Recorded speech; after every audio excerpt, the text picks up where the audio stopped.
Hello, welcome to Mentoring with the Masters. My name is Jennifer Kirkendall.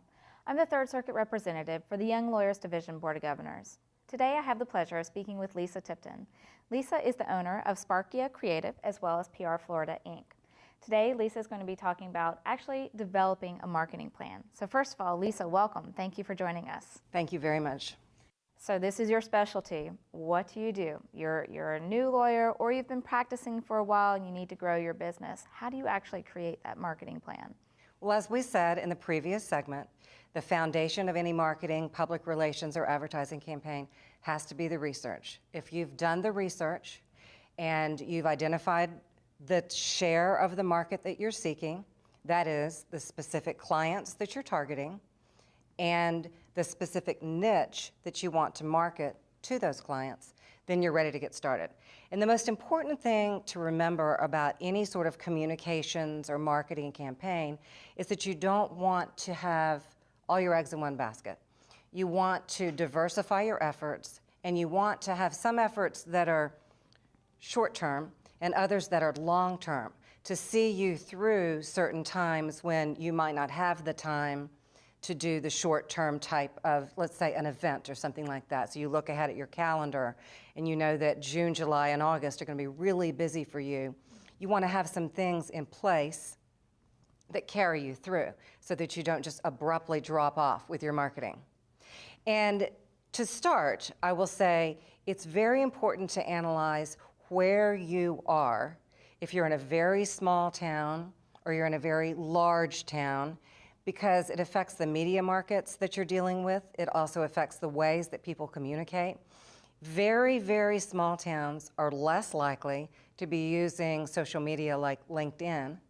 They may be using Facebook, but you have to know your audiences and you have to really understand how you will communicate with those people. And hopefully you've done that when you did your situation analysis to begin with. So what you want to do is start off with a variety of different items. So let's just take public relations as an example. A lot of law firms or solo practitioners adopt one key event or one key public cause. Let's say it's breast cancer awareness or something of that nature, so that they marshal all of their efforts and they put their resources into one event or one cause. It may be that they become a signature sponsor of a really good charity run every year, or something of that nature, so that you're not fragmented. If you're going to put some money into an event and have a public presence that benefits your firm, you really need to narrow the focus. If you have $250,000 budget for that, that's great. Because we all have that. Most firms do not have that type Right. of budget, and if you're looking at really carefully allotting your dollars, you may not be able to have any sort of a budget like that. So what you may want to do is regularly participate in free legal clinics that are provided by Legal Aid or other organizations. Senior Citizens Centers have them. This is a way for you to gain publicity for yourself and for your firm that is at no cost to you other than the billable hours that you're not incurring when you're over there. Then you take, if you take a classic public relations example like that, either of those two, you take that opportunity to put the information out to all of your audiences. So you can put it in the local paper. Most of them have reporting about community involvement, things like that. The Florida Bar News, of course, your Florida Bar Section newsletter, your local Bar Association newsletter, social media like LinkedIn and Facebook. All of these are opportunities for you to take the one thing that you did and maximize it to get the word out. So if you planned, let's say, to do one thing a quarter, you would be constantly, particularly in a smaller market, constantly keeping top of mind because people see that you're active in the community. So that's an example of what we would just call kind of traditional public relations. So let's look at marketing. If you differentiate the two, public relations would be how you communicate with your different audiences and educate them about what you do. Marketing is more about how you sell your services. And a really good example of that would be to host a free seminar on your practice area.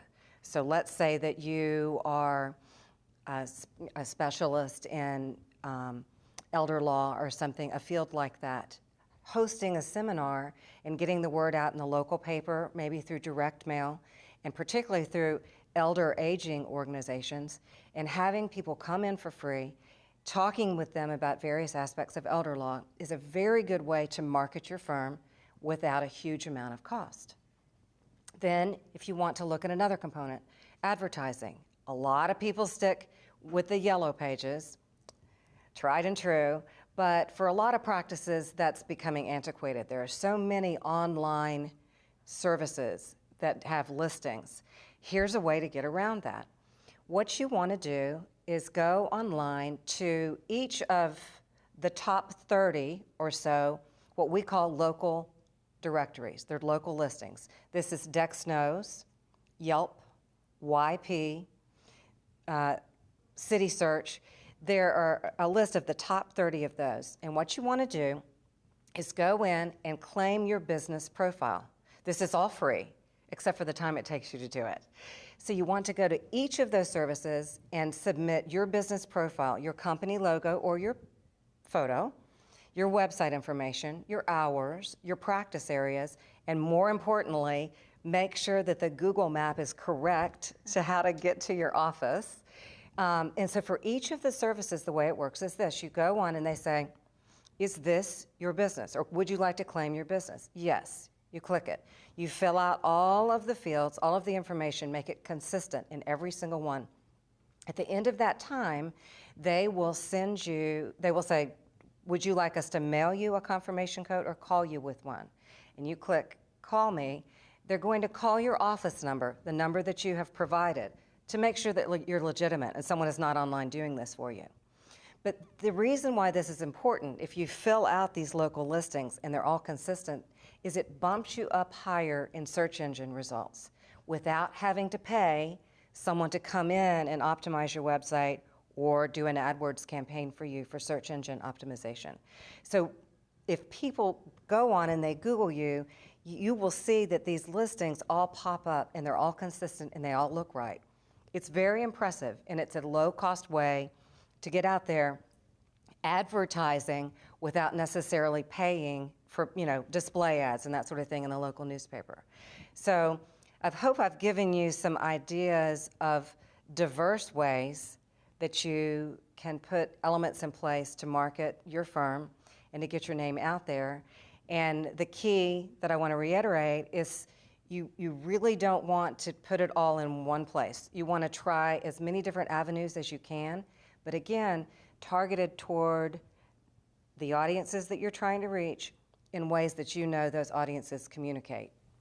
Well, you've certainly provided a lot of useful tips to us, so I thank you for joining us again with that. And do check back for the third segment in our video series with Lisa regarding effective use of social media. It's another fairly inexpensive, if not free under some circumstance, of a way to improve the marketing and advertising of your business. Thank you for being here. Thank you.